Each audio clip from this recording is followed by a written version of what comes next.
Hey guys, welcome to episode 16. This is Loansanddrones, and today we have a special guest, Jennifer Newsom, and she is in the Wheaton area. She's been in the business since 2005, so we're going to learn her style of business and what she does to be successful.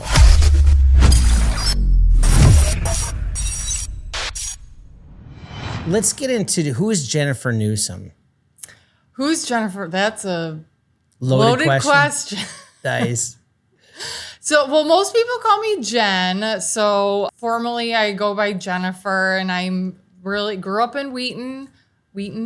And it's one of those communities. It's just, I have great memories growing up there. I went to the public schools there, have, great experiences there.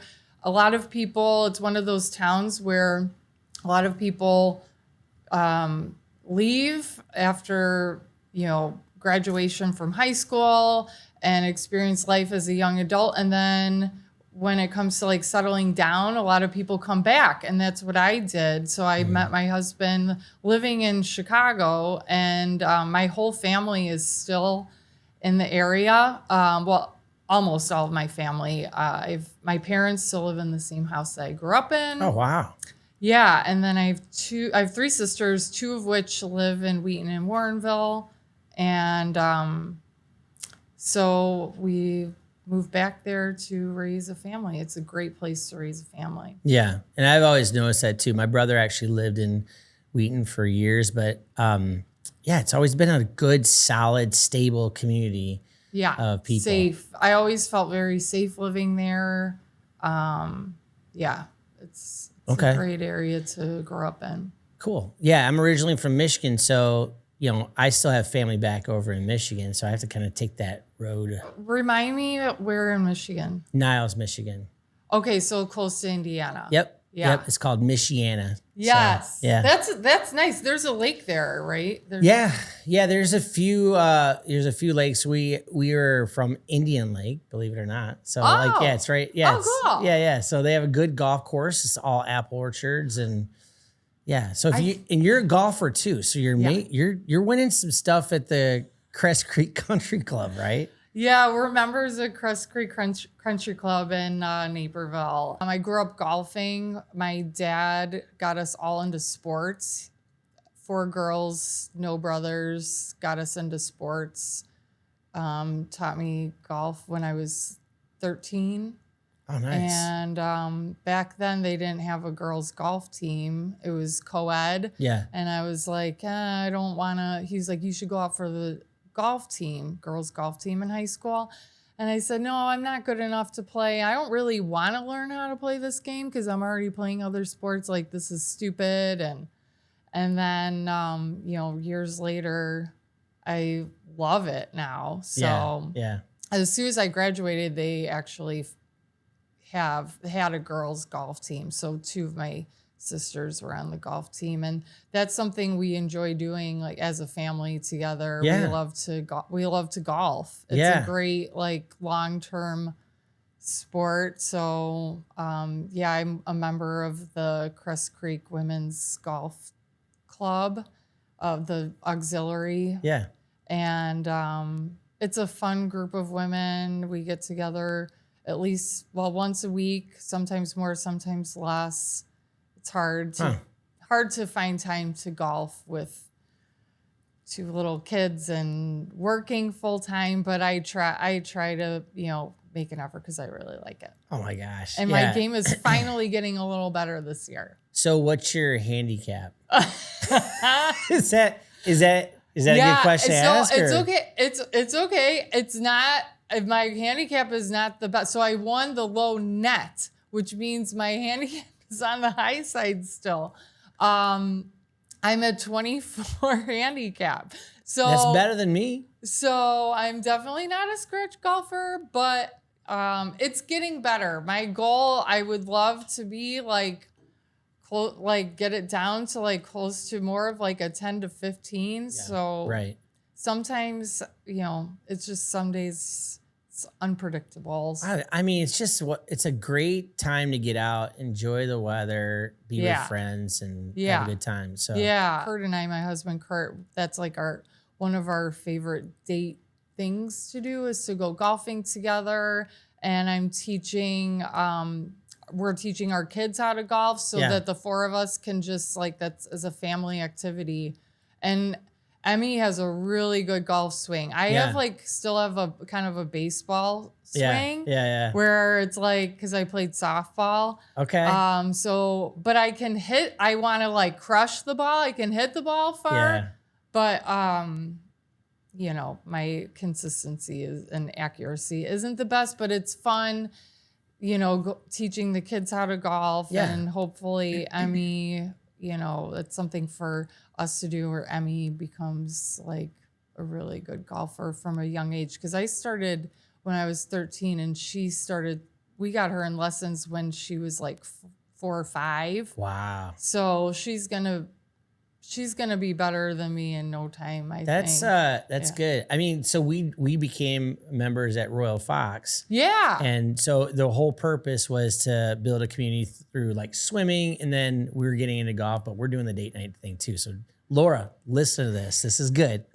Yeah. Do you have a 9 and dine? Yeah. Kurt and I love to do the 9 and dine. It's fun. It's not serious. You get to play, but a lot of the women don't really play a whole lot. So it's just it's fun. It's a lot of fun. And yes, to your point, having that, the swim our kids do. So has your daughter started swim? Yeah. On the team?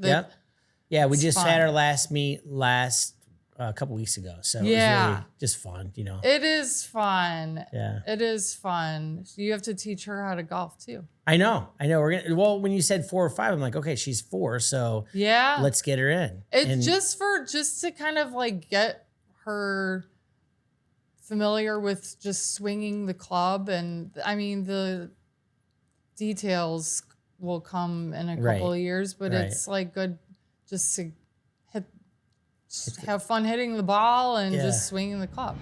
So let's transition to real estate. What got you into this crazy world of real estate? So my degree is in accounting, actually, and I thought that that's what I wanted to do. And once I was a senior in college, I was like, okay, I hate this. I don't want to do this at all. But I thought, okay, I'm going to give it a shot. I graduated college at a horrible time. The job market was horrible. It was right after 9/11. So it was that in itself was tough. And then the combination of not really enjoying it and the job market, I was like, okay, I've got to figure something else out. I was doing all these personality tests. What do I even want to do? It was either going to be some sort of sales, teaching, or counseling. And so I had dinner with my parents one night, and my mom was like, you should talk to my friend Deborah. I grew up with her, and she's a successful realtor in Lake County in Long Grove. You should just talk to her and see if at the time, this was 2005, the market was blazing hot. Yeah. She's like, she does really well. You should talk to her. So we set up a dinner with her, and I started working with her right away. I got licensed. So in 2005, she was so busy. She was a single agent, wanted to hire someone to handle her buyers, but had never done so. So I said, all right, I'll do it. So she was a really, really great mentor for me. Yeah. So from 2005 through 2010, I was her buyer agent. Oh, wow. I was working with all of her buyers. She was focusing on listings. I would accompany her. I would shadow her on her listing appointments. So I really learned. I learned from her. She was really good at doing things the right way. She was always seeking, continuing education to bettering her craft. And I learned with her. So it was really great. It was also very challenging because of the crash. I know you worked during the real estate crash. That was really, really hard, where everything was either short sale or foreclosure. And I got to the point of burnout, really. And I had to get another job just to supplement my income. I was single, just supporting myself. It was really hard. And in 2010 is when I kind of like felt like I needed to take a break. Yeah. I had another job. I always kept my license, more part-time, moved to the city, and that's where I met my husband. Kept my license with a small boutique. I was just doing very part-time real estate. If a friend or family member needed help, I would help them. Right. And then got married in 2013. I'm telling my whole life story, aren't I? That's good. No, that's awesome. That's what we're here for. Chop this up, edit it up. But 2013 got married, and we decided, he's from Michigan, but further east, like in between Detroit and Toledo, right on the border. And we decided his career is based in Chicago, so we decided to kind of stay in Illinois and move back to where my family in Wheaton was at, in Wheaton, and started a family. So had 2 kids back to back, and still kind of getting back into it. So 2016 is when I really jumped back in full time. Yeah. And so I've been a single agent with Berkshire Hathaway Home Services ever since then. Well, it just tells you the sheer resilience of you in the real estate community. I think people think that real estate is easy, and you have to have some grit. And I think that's what I appreciate about you. And one of the things I love about you coming on this show is that it really show off that grit, because you're not a quitter. So you kept your license. Yep. It was a very difficult time when a lot of people were leaving. We're kind of seeing similarities with this market. Yeah. Yeah. So I appreciate that. That's inspiring. So that's a really good story, by the way. Thanks. Just so you know. Yeah. Oh, thank you. Yeah. And I, ask anyone that knows me, I definitely, and I love that that's a huge compliment to say that I have grit, because I do feel like that is one thing that's kept me going through the ups and downs, the ebbs and flows of being in this industry, is that work ethic. And that comes from just me growing up. My dad worked so hard. Both my parents did, of course, but it comes from my upbringing for sure. Like never giving up, and no matter setting what. that nice foundation. And I see it with like your posts, like your kids are in sports, and and seeing the wrestling and the golf. I mean, it's just cool to see that, you have parents like yourself that are actually setting that foundation, but you're like giving, props to your father and your mom for raising you that way too. Yeah. It definitely has carried forward through not only work when I, before I had kids, to now, and, managing the balance between work and family life. It's a struggle. And, sometimes, it's hard to have that balance. But that work ethic, and I want my kids to see how hard I work. Yeah. And that they can have a successful business as well. And right now, obviously they're little. Emmy is 9 and Jack is turning 8 in 2 days. So they, we're getting them into athletics a lot, because my husband and I both grew up playing sports, and being in sports just teaches you discipline, and that work ethic.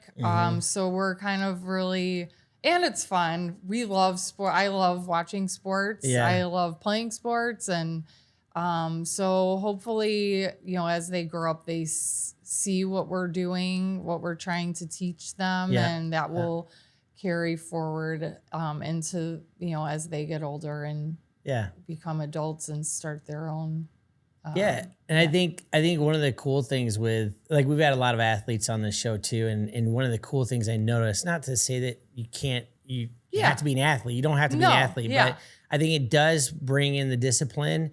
The other thing is when you deal with hard markets, like we're dealing with a very hard market right now, you know how to adapt, you know how to, like, okay, look, I lost that deal or I lost this, but I'm going to get back up. I'm going to continue forward thinking, and I'm not going to give up. So that's true. That's what I see you, and I see a lot of the other agents that are being successful in this market when a lot of people are kind of giving up. Yeah, I totally agree. We're at a time, it's similar to, back in the crash. It's different. It's similar. The sentiment kind of feels similar. We're going through a really hard time. Like, our industry in essence is going through a recession. Volume wise, I mean, a lot of us our business was cut in half from a few years ago. So it's really hard. And now with all these changes to our industry that are happening, it's like, for some people, it's like, I don't want to change. I don't want to do this anymore. But then there are some of us who are like, okay, I've been through this before. I've been through these changes before. I've been through hard times before. And we just, okay, this is happening, and we're going to pivot, and we're going to keep moving on and, adapt to those changes. I love it. Yeah. That's gold. That's gold. And I think, you just said it perfectly. Like, we had this happen to loan officers in right around that 2008 to 2010, it was called loan officer compensation change, where everybody was freaking out. Yeah. But you give it like 6 months, and then there becomes a new norm. So what I love about how you recognize, because you've been through this before, you're a veteran in the industry, you recognize that, oh, this is just another one of those moments where we have to roll up the sleeves, work a little harder, keep forward thinking, but there's other people that are going to fall off, and that's going to create more success for you. Which, I mean, if that happens, it's a very saturated industry. So if there's a positive from these changes, I think that is one that I see for me personally as a positive, because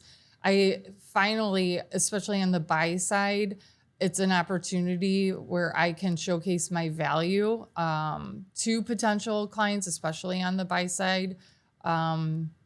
That not everyone is, going to have that experience and that value proposition. So it'll be good. So if I was a buyer today, what would be your value? Like, I guess it's one of those things where I know that agents are working on their script and their response to the, like, let's be honest, the date that this is recording, this literally changed 3 days ago. Yeah. So people are trying to figure it out. Yeah. What does Jen Newsom say to a buyer today? Yeah.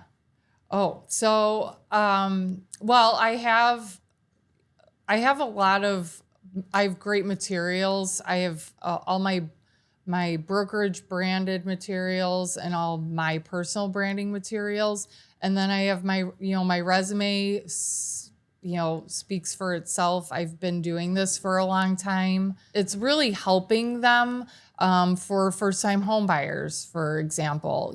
This is all foreign. Like, they're just looking for guidance. And so to be able to just help them through the process and they know that my experience stands. I have the experience to guide them through, and I mean, things pop up, new things that I've never been through always pops up, but, just to be there for them. And there's a trust factor that they trust me that I'm going to take them to the finish line and get to them to the closing table. Obviously, it's more than just me.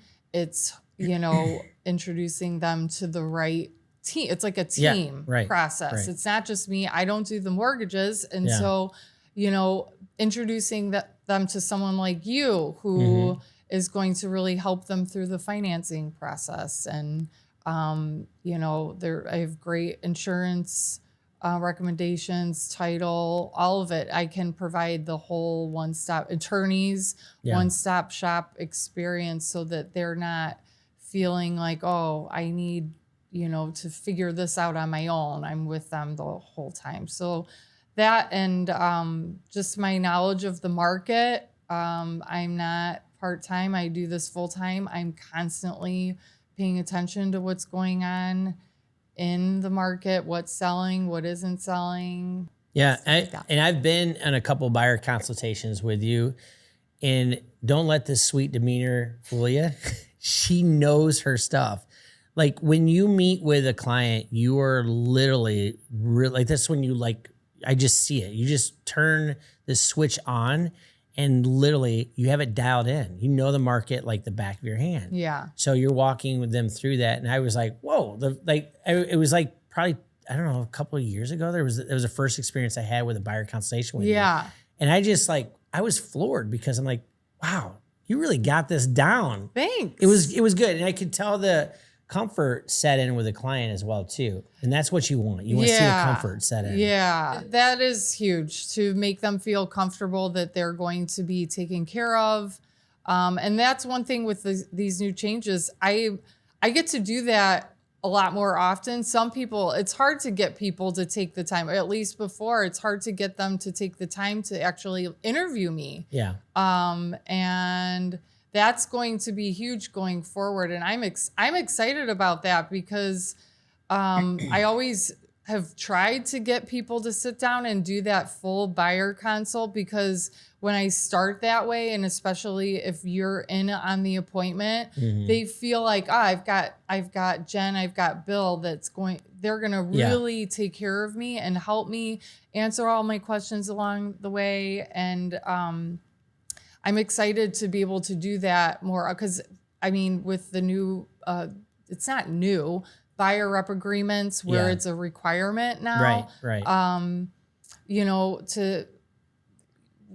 When buyers know that, hey, potentially if the seller doesn't pay for my services, the buyer might be on the hook for paying it. And so it's more important than ever to choose wisely. And I think that is really going to catch on, that buyers are going to really be selective with who they're choosing to help them. We're not going to be door openers like a lot of people view us as, which, some people still will, but I think that the majority that truly want help and representation, it'll be a good thing. It'll be a good thing. Yeah. Because it's when you sell a home, if you were selling your house and you interview a listing agent, right. And you sign paperwork when you're gonna list your house. It's gonna be the same thing on the buy side, so it's a good thing. Yeah, that's a great way to put it. I mean, you're going in to list a house, you still have to have the same conversations, but now it's just on both sides of the transaction. You're gonna have the same conversation with a buyer. And walking through that. And I can't say it enough that, we've been doing the buyer consultations. I think that that's perfect when you have both the real estate agent and the loan officer that are talking to the client, because you may have to get creative in certain situations. So there's two parts. One is creating that comfort. And the second is how are we going to leverage that offer? And so you have to be transparent. And the whole purpose of having a buyer consultation with a real estate agent involved is literally to create the comfort. Okay, now we got the comfort down. You know the numbers. Let's figure out how to win an offer, because it's still the issue in this market isn't the rates, it's the lack of inventory. So you're still going to be competing. So when you have a team, like you said, that are putting together a good package to help the buyer with the experience, you're going to have the best success. Yeah, I totally agree with that. And the supply issue, I think, is going to be something that's around for a long time. I just don't see that changing. I think we're really far away from hitting a buyer's market. I mean, I don't have a crystal ball, but that's just, supply is just too low right now. And if we're at less than 2 months of inventory right now, to get to 6 months of inventory and for it to be a buyer's market, I mean, there has to be something crazy to happen, in my opinion. But so I do think that we'll continue to see the strong sellers market and see the continued multiple offer situations. And that, like you said, is important. It's imperative to have, a team of people that you feel comfortable with, especially on the lending side too. When I'm presenting an offer in a multiple offer situation, to be able to say, hey, I've worked with Bill Pendley. He's wonderful. He's great with communication. He's works for a reputable lender, and working with him is going to get your seller to the closing table. That confidence, sometimes it's not always the price, it's the highest price, it's the strongest offer with the best lender to get the seller to the closing table. That's really what they care about in the end. Yeah, no, I agree with you. I think that when we went so she and I are part of the DuPage Real producers, along with the people that are filming this too. We're all DuPage Real producers, right? So one of the panels that we had, I remember one of the agents was talking about the two things that listing agents look at when an offer comes in: who's on the deal and the terms. So if you have those two pieces in place, your odds to win an offer just go up quite a bit. It's so true. It's so true. I've been in multiple offer situations where we're not the highest, or might not even be putting down the largest down payment, but we end up winning because we have,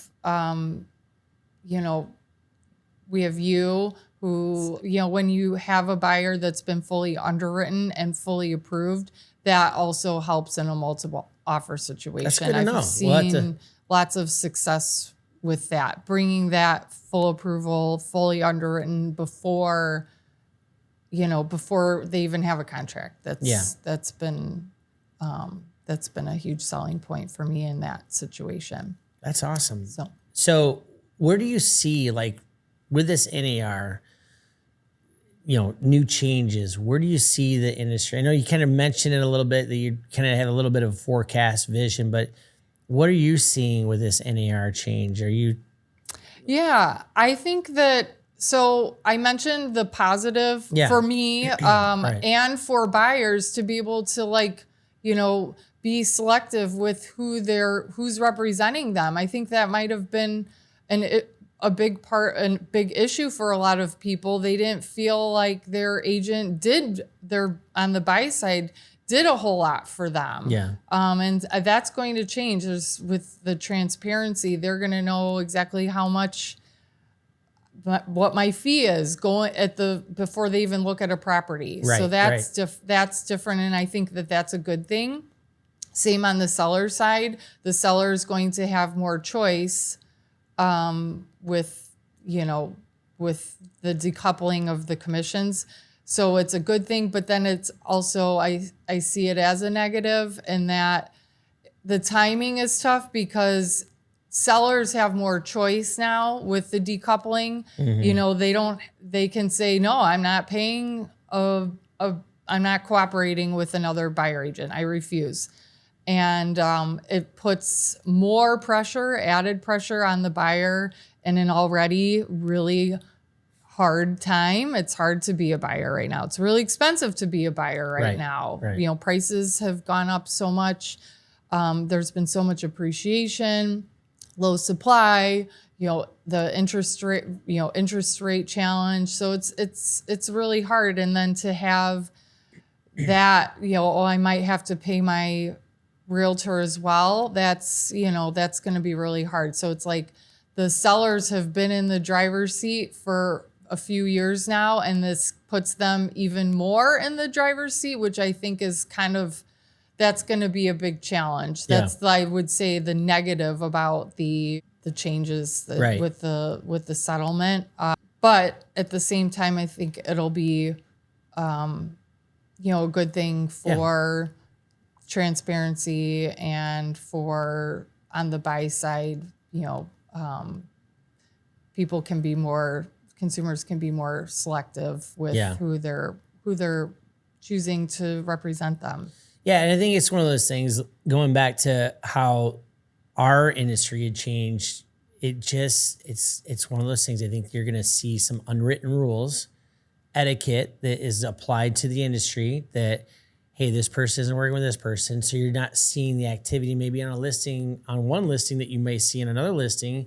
So it's just going to be, I just feel strongly about this. Everybody's kind of freaking out, but I think that we're going to see a leveling out in about 6 months with regards to the unwritten rules. Like, I know it's kind of like playing sport, going back to, hey, if you're going to play basketball, you need to kind of know how we play. Yeah. Right. Or baseball. Like, this is our plays. Yeah.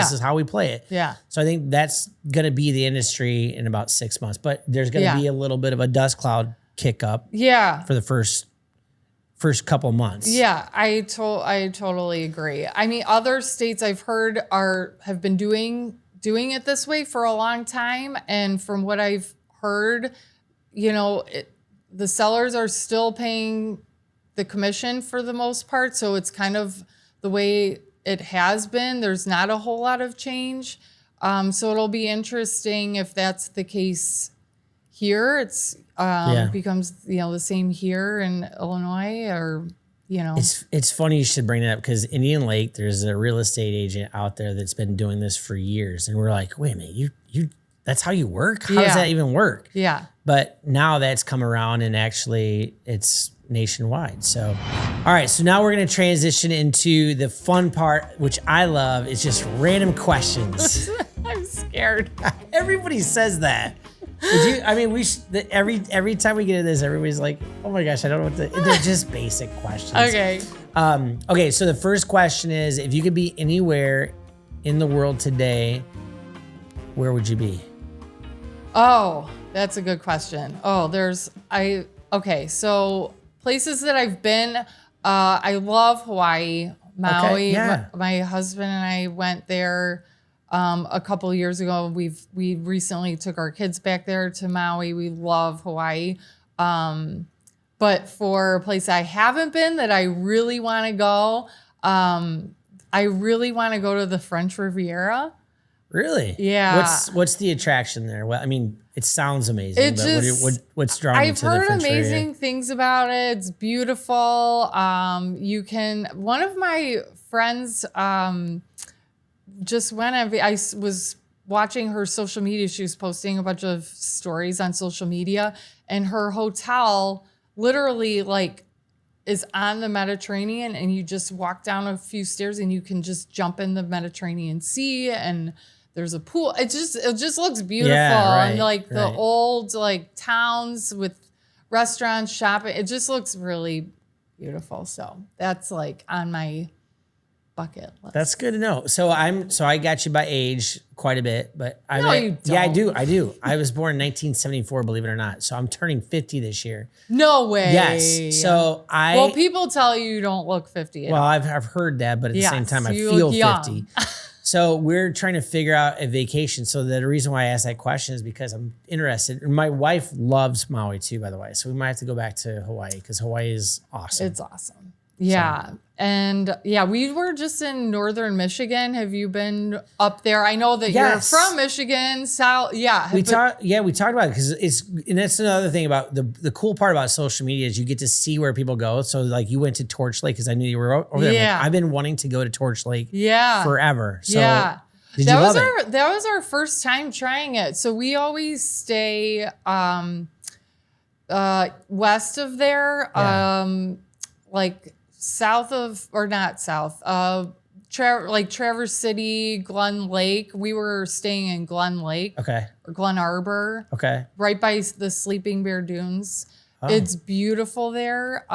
They have a lake that's similar to Torch Lake. Torch Lake is like Glen Lake on steroids, pretty much. It's both have that clear, like the white sand, the clear bottom. The Caribbean of the North, right? Yeah, it's so beautiful. You don't feel like you're in Michigan at all. And it's Sleeping Bear Dunes overlooks Lake Michigan.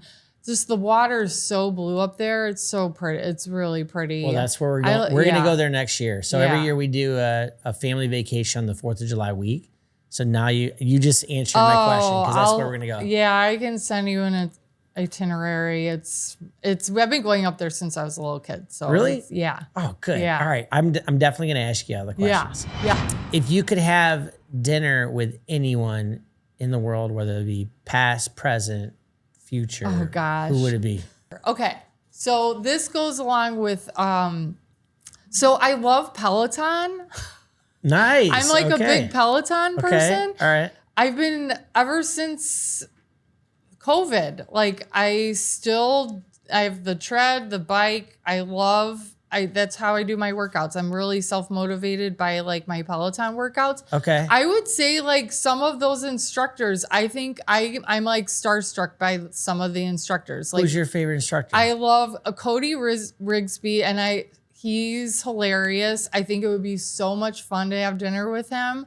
And because he just seems like he's like a celebrity to me, and to a lot of people, but he seems like he's funny and seems down to earth. Some of them just seem like, oh, like I could be friends with them. Yeah. Yeah. Rebecca Kennedy and Andy Spear, they're like getting married.